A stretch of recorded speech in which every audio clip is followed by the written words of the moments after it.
Herkese merhabalar, ben Huri. Huri Metek Mutfak'ta kanalıma mutfağıma hoş geldiniz. Sizlere öyle bir tarif hazırlıyorum ki fırın yok, tavada 2 yumurtayla ekonomik ve çok lezzetli, mutlaka deneyin. Evet, tarifimi hiç bekletmeden kekimi hazırlayarak hemen başlıyorum. 2 adet tam yumurta.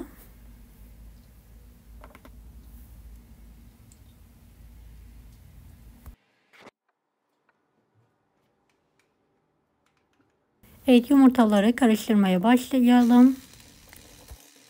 Yarım su bardağı toz şekeri de azar azar ekleyerek köpük köpük olana kadar karıştıralım. Bu aşamada bir paket vanilya ekliyorum.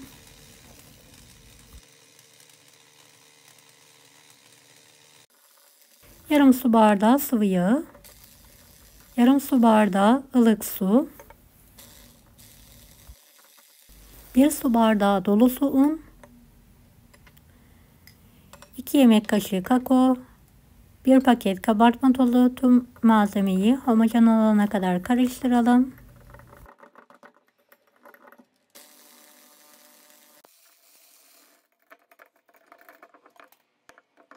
Evet, kekin kıvamı bu şekilde olmalı. Fırın kağıdını videodaki gibi katlayarak yuvarlak bir şekilde tava ebatında keselim. Tavanın alt kısmına fırın kağıdı yerleştirdikten sonra kek harcımızı üzerine dökelim.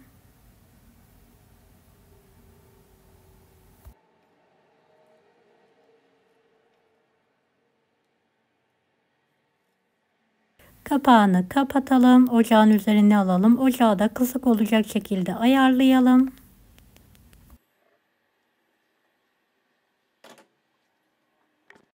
Ara sıra mutlaka kapağını silelim. Üzeri tamamen kabuk bağladıktan sonra bir servis tabağıyla ters çevirelim. Altındaki kağıdı alarak diğer tarafı da pişirmeye devam edelim.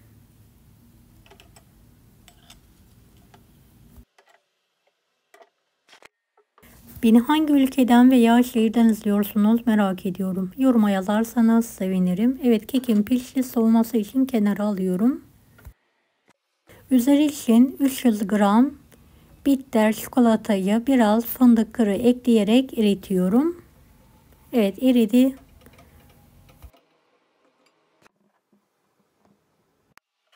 Soğuttuğum keki önce kare olarak kesiyorum. Kenar kısımlarını da robotlu un haline getirelim.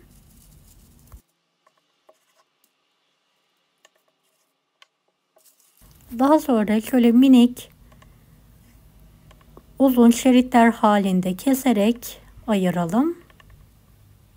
Kenarlarına çıkan fazlalıkları da robotlu un haline getirerek diğer tarif için kullanalım.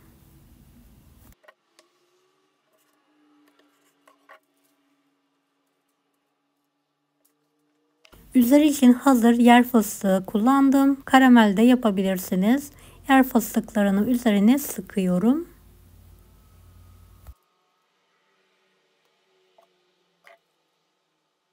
Ya da krema da kullanabilirsiniz.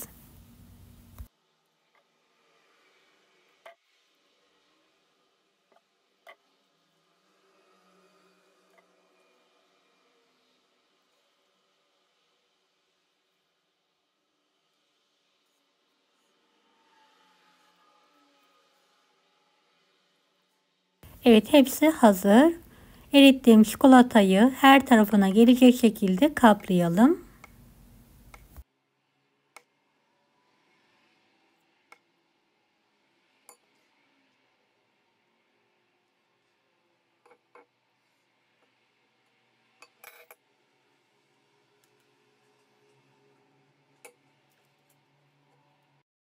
Evet, tüm kekleri aynı şekilde kaplamaya devam edelim.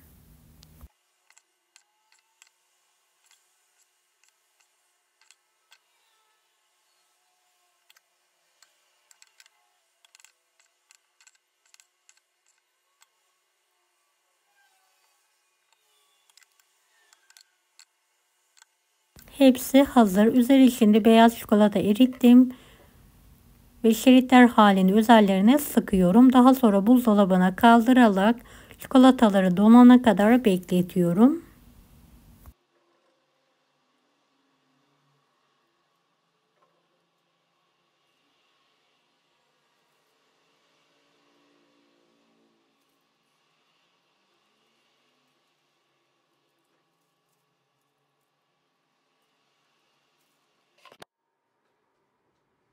Evet, ilk tarifim hazır. Un haline getirdim. Kek parçalarını tabağın üzerine alıyorum. Bir miktarda fındık kreması ekliyorum. Toparlanana kadar yoğuruyorum.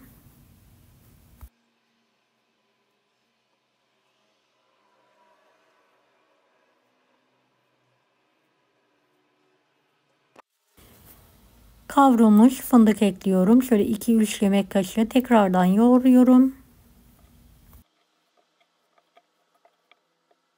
Ceviz büyüklüğünde kopartarak yuvarlaklar hazırlıyorum. Dilerseniz daha farklı şekillerde hazırlayabilirsiniz.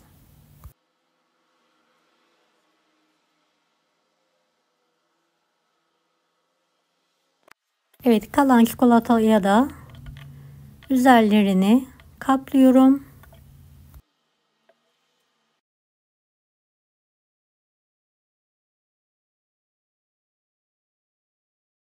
Hepsini kapladıktan sonra kalan çikolatayı sıkma poşetine alarak üzerlerine şerit halinde sıkıyorum.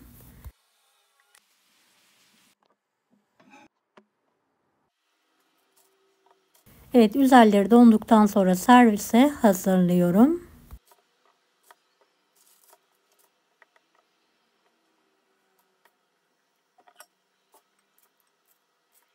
Çayın kahvenin yanında ikram edebilirsiniz. Gerçekten çok lezzetli. Fırın yok, bisküvi yok. Ekonomik bir şekilde evde hazırladık. Bir tanesini de bölerek işini sizlere yakından göstermek istiyorum. Muhteşem oldu. Mutlaka deneyin. Deneyecek olan herkese şimdiden kolaylıklar dilerim. Kanalıma ücretsiz abone olmayı unutmayın. Allah'a emanet olun. Hoşça kalın.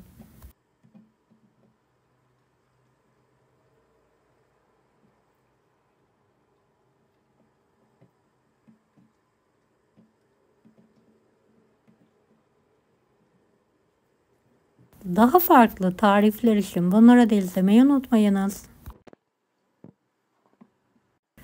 Kolay gelsin herkese.